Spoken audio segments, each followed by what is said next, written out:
Sir एक तो बतौर लीगल एक्सपर्ट मुझे ये बताइएगा, और ऑफ कोर्स आप सारे कानूनी मामलात को ऑब्जर्व भी कर रहे हैं, कुछ में आप खुद भी प्रेजेंट हो रहे हैं, तहरीक इंसाफ के चेयरमैन का जेल अटक से जेल अडयाला जाना उनके लिए कितना फ़ायदेमंद हुआ सर?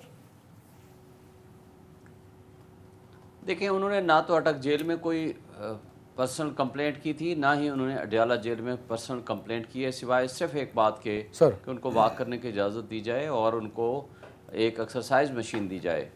उस हवाले से वहाँ भी कहा गया था, यहाँ भी कहा गया है। उससे अलावा उन्होंने कभी कोई ज़ाती तौर पर कंप्लेंट नहीं की।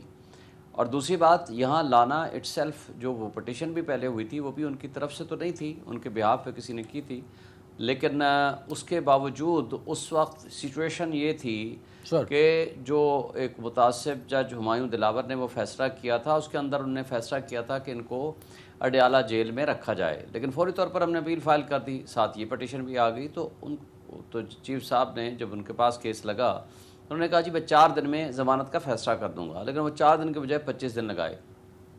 इस दौरान सेशन जज, आपको याद होगा, अटक की एक रिपोर्ट आ गई जिसने ये बताया था कि एक तो वहाँ कैमरे लगे हुए हैं 5 फुट के फासले पे, और दूसरा वो तमाम मॉनिटरिंग हो रही है, उनकी वाशरूम इवन जो है वो ओपन है, और उनके साथ जो कुछ वो बाकी पानी टपकना ये वो चीज़ें उन्होंने बताई। और उसके साथ उसके बाद शायद वो जो शिकायत थी वाशरूम वाली, वो उन्होंने थोड़ी बेहतर कर दी, उसको शायद कैमरे हटाए या नहीं भी हटाए, तो बहरहाल उस हद तक खान साहब ने ज़ाती कंप्लेंट नहीं फ़ाइल की। लेकिन जो इनके पास पटिशन थी वो थी उस वाले केस में जो तोशाखाना वाला केस था। तोशाखाना वाला केस में 25 दिन बाद वो ज़मानत हो गई, लिहाजा वो फ़ैसला 2 महीने बाद दिया चीफ जस्टिस साहब ने, जब इस दौरान जज अबुल हसनात जुल्करनैन को वो अपनी सेटिस्फेक्शन शो कर चुके थे इमरान खान साहब की, जी ठीक है मुझे कोई एतराज़ नहीं। साइफर पे अब यहाँ झगड़ा और डिस्प्यूट जो है वो हमारा जेल ट्रायल का है। हम नहीं समझते कि कोई खुदा ना खास्ता इमरान खान कोई दहशतगर्द नहीं है कि आप जेल ट्रायल करें, आप ओपन कोर्ट ट्रायल करें। और ये साइफर का जो केस है स्पेशली, नहीं सर, ये तो गुलामी की बदतरीन मिसाल कायम करने के लिए आपने ये केस बना दिया। और अगर उसके आप कंटेंट्स में जाएंगे, हम उस एक्ट की बात करें ना जिसके तहत साइफर है, हसनात बेहतर जानते हैं कि ये लीगल प्रोसीडिंग्स को बहुत देख रहे हो, अगर मैं गलत हूँ हसनात भाई मुझे तस्दीक कीजिएगा मेरी।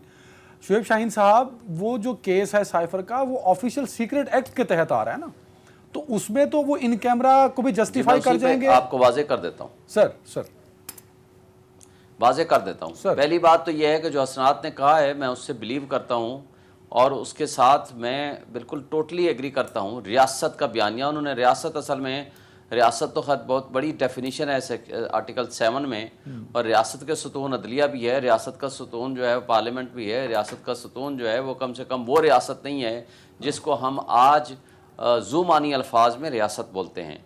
बहरहाल इससे तो कोई शक नहीं है। मुझे बताएं, जब नसीम हसन शाह ने इंटरव्यू किया था ना, जिसको जुल्फ़िकार अली भुट्टो को एक जुडिशल आर्डर के ज़रिए कत्ल किया गया, और उसके बाद उन्होंने कहा हाँ जी हमारे ऊपर बहुत प्रेशर था और हमें अपनी नौकरी बचाने के लिए ये करना पड़ा।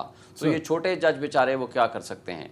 लेकिन आप मुझे ये बताएं, इर्रिस्पेक्टिव का मैं उसकी तफसीलात में जाए बगैर, अब साइफर के हवाले से जो ऑफिशियल सीक्रेट एक्ट का केस है, पहला सवाल तो ये है, और उसका जवाब भी मैं खुद ही दे देता हूँ, कि क्या ये क्लासीफाइड डॉक्यूमेंट था कि नहीं था।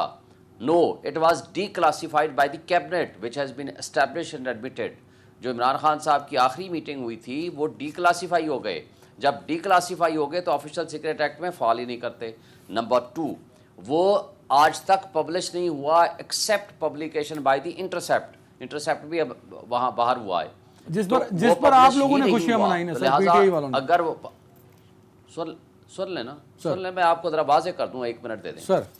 जब आपका वो डीक्लासीफाई हो गया, उसको पब्लिश करना ही जुर्म नहीं बनता, ऑफिशियल सीक्रेट एक्ट में फॉल ही नहीं करता, लेकिन वो पब्लिश भी नहीं हुआ।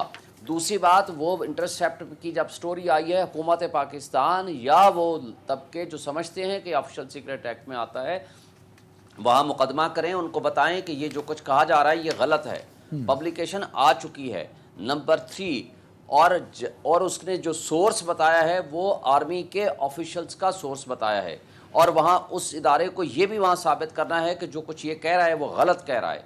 जब तक आप डिक्लेरेशन नहीं लेंगे, आप इमरान खान के खिलाफ ऑफिशियल सीक्रेट एक्ट का मुकदमा नहीं बना सकते। नंबर नेक्स्ट एक क्वेश्चन है, डिक्लेरेशन किससे लेनी है? सॉरी डिक्लेरेशन रखा गया। नहीं, डिक्लेरेशन किससे लेनी है जी?